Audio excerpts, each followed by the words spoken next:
ನಮಸ್ತೆ. ಜಾಗೃತ್ ಇನ್ಸ್ಟಿಟ್ಯೂಟ್ ಕಡೆಯಿಂದ ಪ್ರತಿಯೊಬ್ಬರಿಗೂ ಸಮಯ 24 ಗಂಟೆ ಮಾತ್ರನೇ ಸಿಗೋದು. ಹಾಗೆ ಪ್ರತಿಯೊಬ್ಬರಲ್ಲಿಯೂ ಎಲ್ಲ ಅದ್ಭುತ ಶಕ್ತಿಗಳು ಅಡಗಿರುತ್ತವೆ. 24 ಗಂಟೆಯ ಸಮಯವನ್ನು ಸರಿಯಾಗಿ ಉಪಯೋಗಿಸ್ಕೊಂಡು ನಮ್ಮಲ್ಲಿ ಅಡಗಿರುವ ಅದ್ಭುತ ಶಕ್ತಿಯನ್ನು ಜಾಗೃತಗೊಳಿಸುವ ಕೆಲಸ ಮಾಡುವವರೇ ಸಾಧಕರು.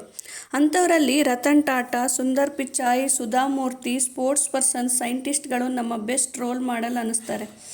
ಇಂಥವರಿಂದ ನಮ್ಮ ಮಕ್ಕಳು ಇನ್ಸ್ಪೈರ್ ಆಗ್ತಾರೆ. ಆದರೆ ತಮ್ಮ ಲೈಫ್ ಡಿಸೈನ್ ಮಾಡಿಕೊಳ್ಳುವ ಅಥವಾ ಶೆಡ್ಯೂಲ್ ಮಾಡಿಕೊಳ್ಳುವ ದಾರಿಯಲ್ಲಿ ಒಂದು ಪೋಲ್ ಸ್ಟಾರ್ ನೀಡಿದೆ ಅವರಿಗೆ. ಹಾಗೆ ಎಲ್ಲ ಮಕ್ಕಳ ಎಬಿಲಿಟಿ ಕೂಡ, ಲರ್ನಿಂಗ್ ಎಬಿಲಿಟಿ ಕೂಡ ಒಂದೇ ಥರನಾಗಿರೋದಿಲ್ಲ. ಮಕ್ಕಳನ್ನು ಕಲಿಸುವ ಸಲುವಾಗಿ ನಾವು 3 ಕೆಟಗರಿ ಮಾಡ್ತೀವಿ: ರಿಯಾಕ್ಟಿವ್, ಆ್ಯಕ್ಟಿವ್, ಪ್ರೋಆ್ಯಕ್ಟಿವ್. ಈ ರಿಯಾಕ್ಟಿವ್ ಮಕ್ಕಳು ಹೇಗಿರ್ತಾರೆ ಅಂದರೆ, ಅವರು ಇನ್ಸ್ಟ್ರಕ್ಷನ್ಸಿಗಾಗಿ ವೆಯ್ಟ್ ಮಾಡ್ತಾರೆ, ಎಫರ್ಟ್ ಹಾಕದೇ ಇರ್ತಾರೆ, ಎಲ್ಲ ವಿಚಾರಕ್ಕೂ ಬೇರೆಯವ್ರನ್ನೇ ಬ್ಲೇಮ್ ಮಾಡ್ತಾರೆ, ಟೈಮ್ ಮ್ಯಾನೇಜ್ ಮಾಡೋಕ್ಕಾಗದೆ ಟೈಮ್ ಇಲ್ಲ ಅಂತ ಹೇಳ್ತಾರೆ, ಕ್ಲಾಸ್ ಮಾಡೋವಾಗ ಪ್ಯಾಸಿವ್ ಇರ್ತಾರೆ, ಅವರು ಸ್ಟಡೀಸ್ನ ಪ್ರಾಬ್ಲಮ್ ಸಾಲ್ವ್ ಮಾಡ್ಕೊಳ್ಳೋಕ್ಕೆ ಕಷ್ಟಪಡ್ತಾರೆ, ಪಾಸ್ಟ್ ಕಡೆನೇ ಹೆಚ್ಚು ಗಮನ ಕೊಡ್ತಾರೆ. ಇನ್ನು ಈ ಆ್ಯಕ್ಟಿವ್ ಮಕ್ಕಳ ಲಕ್ಷಣಗಳೇನು ಅಂದರೆ, ಕೊಟ್ಟಿರೋ ಅಸೈನ್ಮೆಂಟ್ನ ಇನ್ ಟೈಮಲ್ಲಿ ಕಂಪ್ಲೀಟ್ ಮಾಡ್ತಾರೆ, ಕ್ಲಾಸ್ನ ಸರಿಯಾಗಿ ಅರ್ಥ ಮಾಡ್ಕೊಳ್ತಾರೆ, ತಪ್ಪನ್ನ ಬೇಗ ಒಪ್ಕೊಂಡು ಸರಿ ಮಾಡ್ಕೊತಾರೆ, ಕಂಬೈನ್ ಸ್ಟಡೀಸ್ ಮಾಡ್ತಾರೆ, ತಮ್ಮ ವರ್ಕ್ ಬಗ್ಗೆ ರೆಸ್ಪಾನ್ಸಿಬಲ್ ಆಗಿರ್ತಾರೆ. ಇನ್ನು ಪ್ರೋಆಕ್ಟಿವ್ ಮಕ್ಕಳ ಲಕ್ಷಣಗಳು: ಗೋಲ್ ಓರಿಯೆಂಟೆಡ್ ಇರ್ತಾರೆ, ಅಡಿಷ್ನಲ್ ರಿಸೋರ್ಸ್ಗಳಿಂದ ಹೆಚ್ಚು ಕಲಿತಾರೆ, ಪ್ಲ್ಯಾನ್ ಆ್ಯಂಡ್ ಆರ್ಗನೈಸ್ಡ್ ಆಗಿರ್ತಾರೆ, ಸೆಲ್ಫ್ ಅಸೆಸ್ಮೆಂಟ್ ಮಾಡ್ಕೊತಾರೆ, ಸ್ಟ್ರಾಂಗ್ ಟೈಮ್ ಮ್ಯಾನೇಜ್ಮೆಂಟ್ ಸ್ಕಿಲ್ ಇರುತ್ತೆ, ಡಿಸಿಪ್ಲಿನ್ ಆ್ಯಂಡ್ ಫೋಕಸಿವ್ ಆಗಿರ್ತಾರೆ, ಗ್ರೋತ್ ಮೈಂಡ್ಸೆಟ್ ಕೂಡ ಇರುತ್ತೆ, ಪರ್ಸ್ನಲ್ ಗ್ರೋತ್ ಬಗ್ಗೆ ಗಮನ ಕೊಡ್ತಾರೆ. ನಮ್ಮ ಮಗು ಈ 3 ಕೆಟಗರಿಯಲ್ಲಿ ಯಾವ ಕೆಟಗರಿಗೆ ಸೇರಿದ್ದು ಅಂತ ನಾವು ಐಡೆಂಟಿಫೈ ಮಾಡಬೇಕು.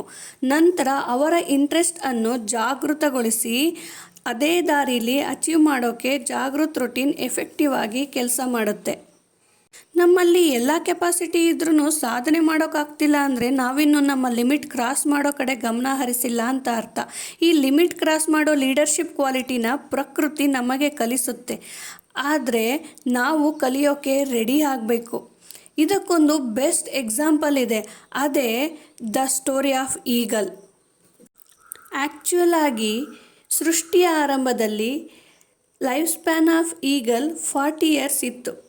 ತನ್ನ ಲಿಮಿಟ್ನ ಕ್ರಾಸ್ ಮಾಡೋ ಮೂಲಕ ಇನ್ನೂ 30 ಇಯರ್ಸ್ನ ಎಕ್ಸ್ಟೆಂಡ್ ಮಾಡ್ಕೊತು. ಈಗ life span of eagle 70 years ಆಗಿದೆ. ಹಾಗಿದ್ರೆ ಈಗಲ್ ಏನು ಮಾಡಿತು ಗೊತ್ತಾ? ಈಗಲ್ಗೆ 40 ಇಯರ್ಸ್ ಏಜ್ ಆದ ನಂತರ ಬೀಕ್ ಬೆಂಡಾಗಿ ಫುಡ್ ಹಂಟ್ ಮಾಡೋಕ್ಕೆ ಕಷ್ಟ ಆಗ್ತಿತ್ತು. ತಿನ್ನೋಕ್ಕಾಗದೆ 40 ಇಯರ್ಸ್ಗೆ ಲೈಫ್ ಸ್ಪ್ಯಾನ್ ಮುಗಿದು ಹೋಗ್ತಿತ್ತು. ಅದಕ್ಕೆ ಅದು ಎತ್ತರವಾದ ಹಿಲ್ಸ್ ಮೇಲೆ ಹಾರ್ತಾ ತನ್ನ ಬೆಂಡಾದ ಕೊಕ್ಕನ್ನು ದೊಡ್ಡ ದೊಡ್ಡ ಬಂಡೆಗಳಿಗೆ ಜೋರಾಗಿ ಗುದ್ದಿ ಮುರಿದುಕೊಳ್ತು.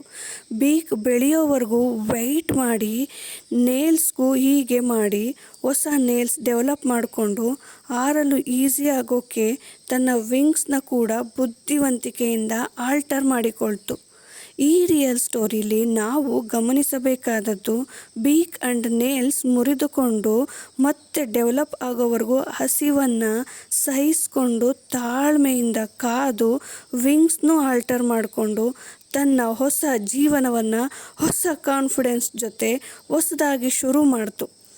ಈಗಲ್ ಪ್ರಕೃತಿ ಹಾಕಿದ್ದ ಲಿಮಿಟನ್ನೇ ಗೆದ್ದು ತನ್ನ ಮುಂದಿನ ಜನ್ರೇಷನ್ಗೆ ಅದ್ಭುತ ಜೀವನವನ್ನೇ ಸೃಷ್ಟಿಸಿಕೊಡ್ತು.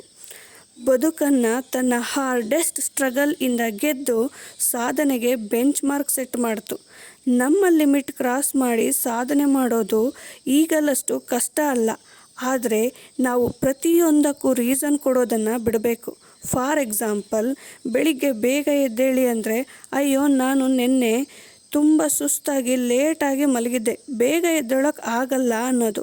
ನಿಮಗೆ ಗೊತ್ತಾ, Vijayavani and VRL founder Vijay Sankeshwar sir ಎಷ್ಟು ಲೇಟಾಗಿ ಮಲಗಿದ್ರೂ ಮಾರ್ನಿಂಗ್ 5ಗೆ ಕರೆಕ್ಟಾಗಿ ಎದ್ದೇಳ್ತಾರೆ. ಇದೆಲ್ಲದರಿಂದ ನಾವು ಕೂಡ ಜೀವನಕ್ಕೆ ಬೇಕಾದ ಅದ್ಭುತ ಮಾಹಿತಿ ಪಡ್ಕೊತೀವಿ. ನಮ್ಮ ಮಕ್ಕಳು ಹೀಗೆ ಸಾಮಾನ್ಯ ಕಾರಣಗಳಿಂದ ಸಾಧನೆಯಲ್ಲಿ ಹಿಂದೆ ಉಳಿಯೋದು ಬೇಡ.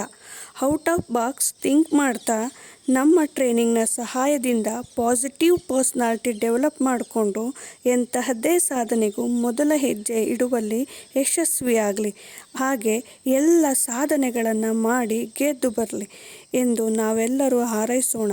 ಧನ್ಯವಾದಗಳು. ವಿದ್ಯಾರಾಣಿ ಮತ್ತು ಗಿರಿಜಾ.